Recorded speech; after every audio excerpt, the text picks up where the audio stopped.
like this Mike. Guru? No, he's a businessman with a great radio show.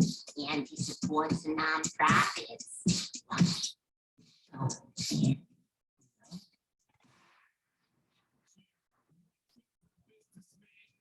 Businessman with his own talk show. On the mic with Mike, the best business radio program in the game. On the mic with Mike King back with Danielle Fitzgerald, Presidente is in the house. We're here at the ESPN studios. This is part of the Mike King Biz Radio Network, which is ESPN Richmond 106.1 every day from 5 to 7 a.m. The Choice 105.3 every day from 2 to 3, as well as International Business Growth Radio. We've done like LeBron and took our talents on the road. We're taking, I like that one. And so what we do is every Saturday, 10 a.m., we talk about RVA business on a global scale. Danielle, welcome back. Thank you so much. All righty, Chesterfield Chamber got some really new and exciting things going on. I'd never heard about the business boot camp. Yeah, so we did our first one this last fall. We took 6 startup businesses through about 6 weeks of business planning. And so they could walk away with their own, I heard of that. business plan. And our facilitator, I have to give Tiffany Green with Empower Source a shout out. She knows her stuff. Now, granted, it wasn't just instruction. You had homework to do. She brought in business experts to also give the business acumen side. And then you had curriculum to go along with it. But she really kept it engaging. They did it at night. And Tiffany is so good at what she does. She's been offered an opportunity to be to do it at the community college. So she's going to be working with Community College Workforce Alliance this summer, offering the business boot camp. And then we're going to roll out another cohort of business boot camp for us in the fall. So not only is the Chesterfield Chamber, you guys working with established businesses, this is an on-ramp to people who are thinking about having businesses, as well as people who have business who wants to scale it and take it to the next level. That's right. A lot of times people think about business boot camp or just startups, but sometimes it might be diversifying your business and going to that next step. And you can't just willy-nilly do it. You have to put a plan in place. So even if you make a widget, if you're going to make widget 2, you got to put a plan in place. Even if you sell to one market, your services, goods, and products, you've got to put a plan in place. One of Mike Daniels here. It is Chamber Wednesday. I'd like to thank the Chamber for coming in. It is always great information. So what else do you guys have new and exciting? And Chesterfield Chamber always has something going on. Yeah, so we got a little bit different. So coming up on June 13th is our golf outing. It's going to be at Stonehenge Country Club. It is a morning tea time. So just in case we get that hot June weather like we had this past weekend, we have a 8 o'clock shotgun start, captain's choice. So that means that you hit off the best ball. So even if you're not a golfer, just get you one of the 4 that can play. And but singles. You say if a team comes up short, you know a golfer. I know a golfer. I You might know have somebody who got some- have a ringer. If you need one, your chamber president can help you out. And I'm this just and he got saying. skills. He's got skills. You can hit off his tee shot. He can put it out there. He can put it out there. Okay. Yeah, and then every month on the second Wednesday, we have our monthly luncheon. It is one of our signature events. It not is, to be and missed. that is sponsored by? And that's sponsored by Sina Hospitality. Shout out to man Ravi Patel, Well, always doing big things. He's a big time supporter. He is. He's putting a brand new Spring Hill Suites in the Chester area at 95 and Route 1. It's beautiful. It'll be open in a couple months. You've probably seen it if you've driven by the Chester exit. And he has another project on the books too for Chesterfield. So shout out to Sina Hospitality and what they're doing in our market. How do you cultivate relationships? Like you always say, the chamber is not just your core group of people. Not the chamber staff. The chamber belongs to. It belongs to our members. So in order for us to do what we do, our members are our best cheerleaders. They are the ones we hope to and try to instill in them that the onus is on them to make sure that they're bringing more people to the fold, bringing more people to the membership, because then that helps them. If you tell your friends, hey, I belong to this fantastic organization. I'm getting a lot of benefit and return on investment. Why don't you come and check it out? What do you think your friend's gonna do? They're gonna check it out. This is a relationship business. And so bring your friends. If you need a friend, call me up. You got friends. I got friends for you. Send us an email at info@chesterfieldchamber.com. I'm happy. If you're not a member, we'll have you to lunch as a guest of ours. Next time we might ask you to pay, but you can come one time on me and come to our lunch and see what we're about. One of the great parts about that is also having a rock star team. I'd be remiss if we didn't give a shout out to Iris. It was her birthday. It is. And she's deserving some well-deserved time off. She's Oh, happy anniversary too. I She's saw got that. birthday, anniversary, hubby's Graduation, I birthday, saw- daughter's master's degree. I mean, Living the life. living like both of us have huge May events. You guys do going have on. some events going on in Yeah. May. And then Jonathan, our new member development person, is holding down the fort. And we do have a new person coming on staff, but not until July. So I'll for our listeners, I'll hold the surprise until they get here. It's a surprise. Ladies and gentlemen, I need to be the kind of media person that people come to and break the news. What they do when they come here, they give me teases. That's It's it. like, oh, well, down the road. So when you break the news, you're going to come back on the mic with Mike. That's right. That's right. I have a new staff member moving to the area. Will be with us in July. Super excited to have her join our team. And What will that role be? they're going to be doing events for us and program coordination. So working with our committees. On the mic with Mike. Danielle is here. How can people find the Chesterfield Chamber out there? You can find us at chesterfieldchamber.com, social media, Chesterfield Chamber VA. And a little different. I don't know if we still have time. We got but, time. We always have time. This week, we have on Thursday, there's a little vote coming up at the Board of Supervisors. So we don't typically talk tons of politics and tons of votes, but it's an important project. You might have heard about the Upper Magnolia project out on 360 West. And there are 2 applications in. It's passed the Planning Commission for the county, a 3-2 vote in favor passing. The East project passed 5-0, which allows for development of schools and parks and some infrastructure. We do have the Upper Magnolia West project, the second application. That was the 3-2 vote at the Planning Commission. That is going, both projects or applications are going to the Board of Supervisors on Thursday. And here's why it's important. It is the rezoning of just under 2,000 acres of property. It's several different partials being put together. That will allow Chesterfield County to recruit a major employer. It's rezoned as a limited industrial site is the request. And what exactly does that mean? It doesn't mean smokestacks. And that's what people tend to think of when they hear industrial. Because people get nervous. They get nervous. So think about Meadowville Technology Park. In particular, Meadowville was done some time ago. And one of the things that we hear in the community is, it's going to be in my backyard. Well, it's going to be in your backyard, maybe, but with a 200-foot minimum buffer. And so that's 2 football fields, 200 feet. So think about that. Can you see through trees and bushes 200 feet on your brightest day? No. No. And so you're not going to be able to see it. The DEQ regulates runoff and any type of spillage. So the impacts to waterways and streamways are all highly regulated by the DEQ. And those jobs that those potential businesses, minimum pay, average pay, $70,000 to $150,000. So in order for you to afford the houses that you're in on that side of the county, you might want one of those jobs. So let me ask you this right here.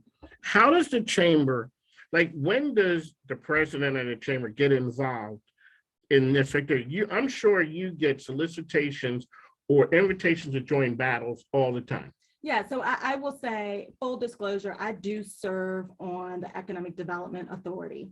who the county authorized to purchase the property that is out there. Okay, So I have a double hat, full disclosure. so you had that hat. Is that typically, does a chamber president typically have a part in economic development? Or that's just because that's you and you're involved there? Oh, so I would tell you that economic development's job is to bring businesses here. Chamber's job is to take care of them.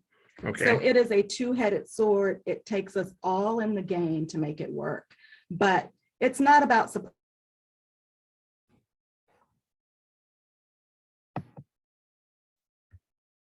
on the mic with Mike. Mike came back with Danielle, so I'm gonna have to cut that out. Yeah, Okay, on the mic with Mike. So as I said, you get invited to a lot of battles that's exactly and right. you have to pick your battles. Well, it's not about picking battles because it's not about a particular project. Most chambers like ourselves have a set of legislative priorities and they may be segmented out, like we have infrastructure priorities, tax policy priorities, economic development priorities. So a project like Upper Magnolia fits within the areas of priorities that we support. We support job creation. We support business development, business recruitment. This puts us in the game. This puts us above the game. And so we don't want to lose projects to our states south of here. Okay. And that's really what's happening, right? So right now, this is not a Matoaka district project. This is a Richmond region project. In particular, Chesterfield project. This is not a district. It's not about one district because it's located there.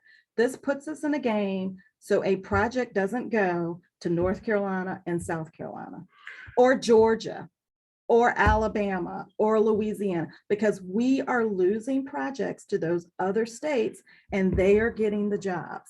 So when you hear the word out on the street, some people may want to call it the scuttlebutt or whatever, Virginia says, and it's touted as being open and really friendly for business.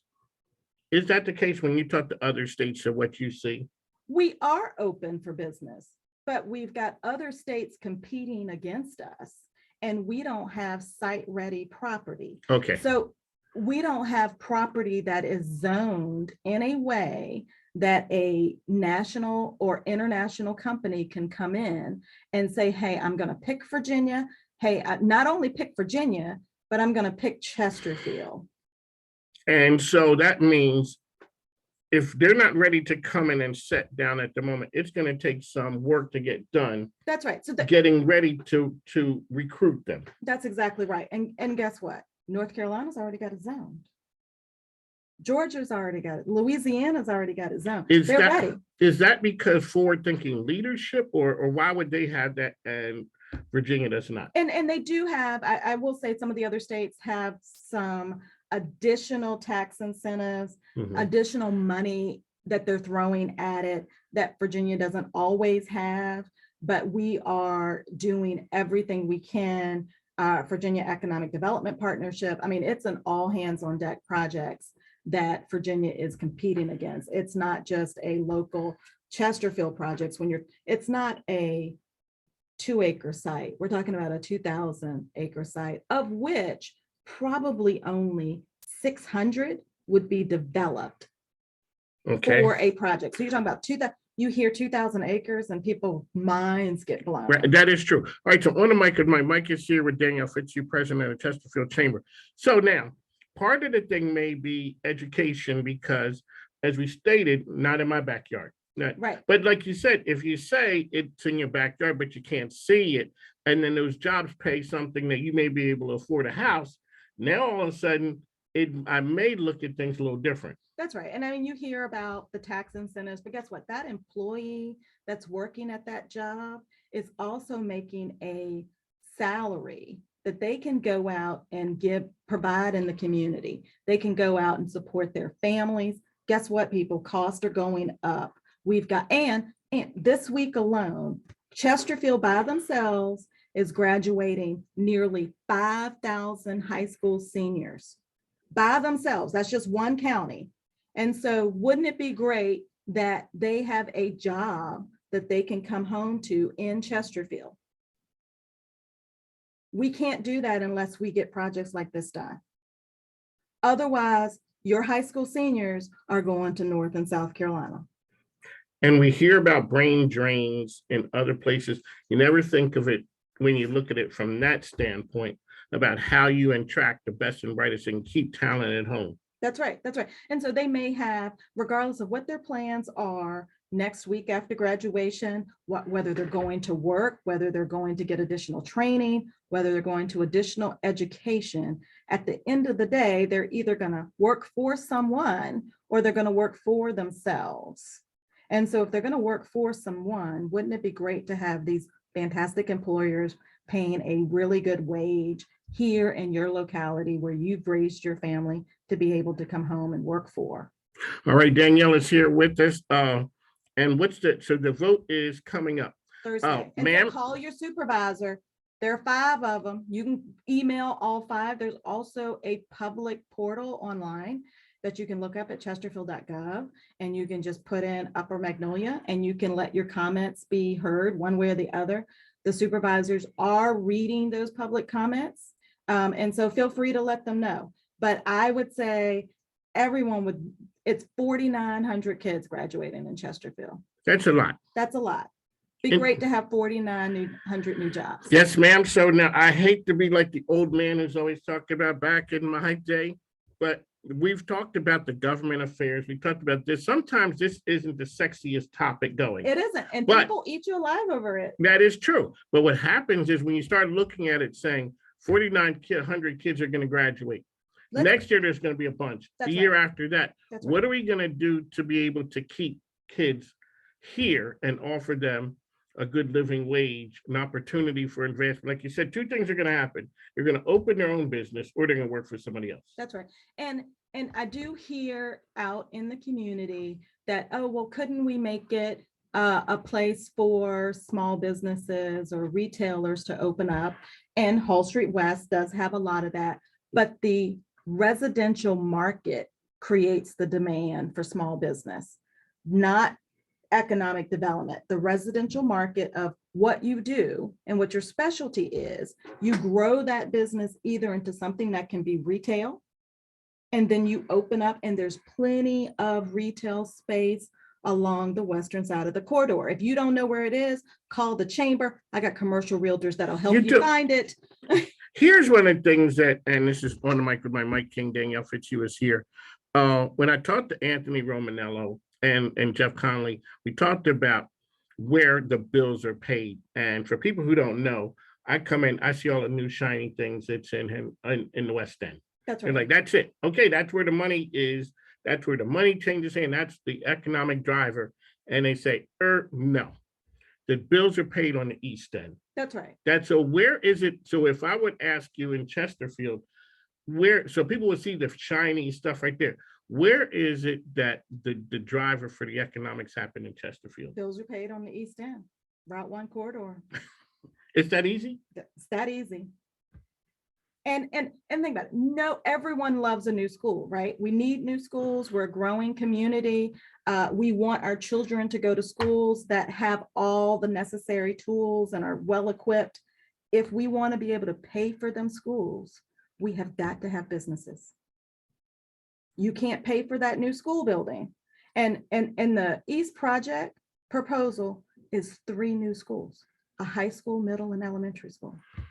So the fight isn't 1, it's how do we fund 3, because growing the population in that side of the county, right? And so if you want the new shiny school, we got to have the businesses to continue to pay for it, because you don't want to pay more taxes on your real estate. And is that not necessarily retail? That is not necessarily retail. Those are not the shiny, sexy kind of. No. These are those building, the project that we're talking about, the reason not in my backyard. That's right. Because it's in addition to, people talk about tax concessions, but it's also talking about machinery and tools tax. Not that we want, as a business community, more taxes, but we have regulated taxes in place that having businesses help lessen the burden on the community residents. Those communities that do not have a vibrant economic development community, their tax burden is deep and high on the personal resident. Now, I'm fine if you do you want to pay more taxes if you don't want development? And we have a county that is offering responsible development in a way that is not burdensome to the resident. On the mic with Mike. Hey, that's one of the questions. One of the best parts of having your radio show is I get to talk to the experts. I'd never heard that part of it. So, talking, because I understood what happens in Henrico. I live in Henrico. Mhm. So that's where the Route 1 corridor is, where the action, the magic happens to pay for all the things that people want. We want first-class schools. We want first-class institutions. It's got to be paid somewhere. That's right. That's right. So contact the supervisors. Contact your supervisors, go to the public comments portal. Let your comments be heard. Think about it not as not in my backyard initiative, but what if I could build the future employer job initiative? There you go. Danielle Fitzhugh on the mic, Mike Chamber Wednesday. I'd like to thank you for coming in. That's what we do here. We bring you the best and brightest. One last time, people know Chesterfield Chamber. Chesterfieldchamber.com. That's it. That's where we are. That's where they are. All right, ladies and gentlemen, talk to you next week. Danielle, thank you. Thank you. All righty, take care. You are running late, sorry. That's okay. Take care, take care. I was gonna go water my plants in my office, but hey.